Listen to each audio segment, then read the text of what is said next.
আসসালামু আলাইকুম, হাই বন্ধুরা। আজকে আর একটা ভিডিও নিয়ে আসলাম।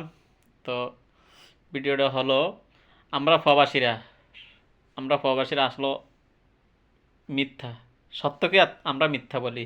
যেমন হাজার কষ্ট থাকলেও যদি দেশ থেকে ফোন দিয়ে বলে খানা খাইছেনি, না খায় থাকলেও বলে খাইছি, ভালো আছেনি, হাজার কষ্টে আছি কিন্তু তারও ভালো আছি। আর দ্বিতীয়ত হইল গিয়া আমরা সব সময় অন্যের কাজ নিয়ে অন্যের কথা নিয়ে সব সময় চিন্তা করি, কিন্তু আসলে নিজের কথা নিয়ে নিজের কাজ নিয়ে কখনো চিন্তা করি না। দেখেন আমরা এখানে কাজ করি, দেশে কি করব না করব সব সময় মাথায় ঘুরতে থাকে ফ্যামিলিরা কেমনে ভালো রাখবো, ফ্যামিলির কেমনে সুখে রাখবো, বা ফ্যামিলি কীভাবে উন্নত করা যায়, ফ্যামিলির জন্য কি করা যায়, বাড়ির জন্য কি করা যায়, মানে সব সময় এই কাজগুলো নিয়ে আমাদের মাথায় কাজ করে, সব সময় খালি মাথায় ঘুরতে থাকে। কিন্তু নিজের জন্য একটু চিন্তা করি না, হায় রে, অন্যের জন্য চিন্তা করতেছি যে নিজে নিজে যে কী করুম।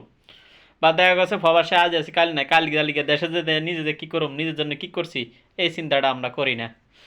ঠিক আছে, এই টেনশনটা আমরা করি না, সবসময় অন্যের কাজ নিয়ে চিন্তা করি। কিন্তু দেখেন দেশে যারা আছে তারা তাদের টেনশন নিয়ে তারাই চিন্তা করে। কেউ যদি আজ ভাই যদি চাকরি করে, ভাই যদি হিসাব করে আমি আজ চাকরি করি, আমার জন্য আমি কিছু করুম, ভাইয়ের জন্য টেনশন করুম না, অন্যের জন্য টেনশন করুম না, মা বাবার জন্য টেনশন করুম না, আমারটা আমি করুম। কিন্তু অথচ প্রবাসীরা এটা করে না। সবার এসে টেনশন করে দেশে কারা আছে, আত্মীয় স্বজন যারা যারা আছে তাদের জন্য নিয়ে টেনশন আছে। ফ্যামিলিটা কী করা যায়, বউ নিয়ে কী করা যায়, সন্তান নিয়ে কী করা যায়, এই টেনশনটা নিয়ে আছে। কিন্তু দেশের মানুষ এই টেনশনটা নিয়ে করে না। তো আশা করি সবাই ভালো থাকবেন, ইনশাল্লাহ দোয়া করবেন প্রবাসীদের জন্য, যে সবাই যেন ভালো থাকে, সুস্থ থাকে, এটাই। আসসালামু আলাইকুম রহমতুল্লাহ।